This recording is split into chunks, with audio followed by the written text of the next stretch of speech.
Saturday morning, and things are business as usual at Lawson College. This is the school that Greg and all the other boys attend, and they are preparing to receive DHS, another boys' school, for a bit of a derby day, a sporting competition.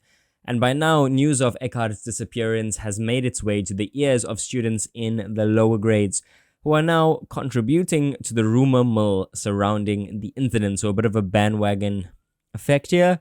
I tell you, you tell me, and now everybody is on the same bandwagon. Where's Eckhart? What happened to him? Greg is deeply furious at the school's handling of the situation. And while on duty at the Da Vinci dining hall, Greg loses his cool with a grade 8 student. So remember, Greg and Eckhart, they are in matric, who speaks about the discovery of Eckhart's body hung up in a tree.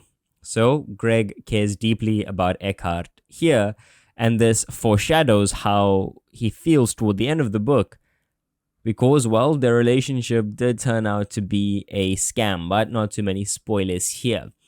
He takes a deep breath outside the boarding house, where he's met by TJ, who informs him of a meeting that Dr. Alec Pinar has organized with the matrics before the first rugby matches of the day.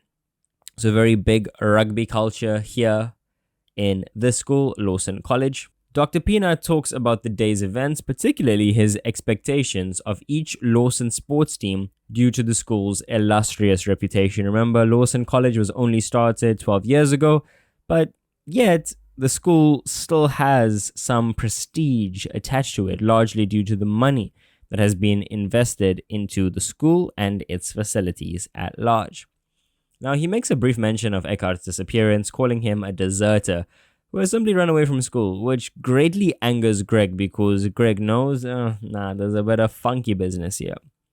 Greg, he retorts, saying that he thinks it is pathetic, further showing his disdain, that the school would rather protect its reputation rather than come clean about the disappearance of a student. Now, Greg further pushes the issue by threatening to not appear in the matches on the day, but he's rebuffed by Dr. Pina, who tells him that he can be replaced by various other students. Greg is not only the head boy, he is also the wing of the first team rugby. Greg storms off by himself, unsupported by any of the people he is supposed to lead. Okay, very anticlimactic.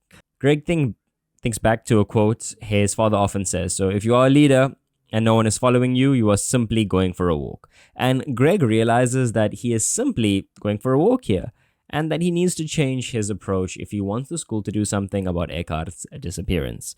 Now, he remembers creating fake email addresses with Eckhart, which gives him an idea. He could offer an anonymous tip-off to a certain media house with which he has a connection. What is the name of this media house? It is Turret Media, and his dad is the head of this group.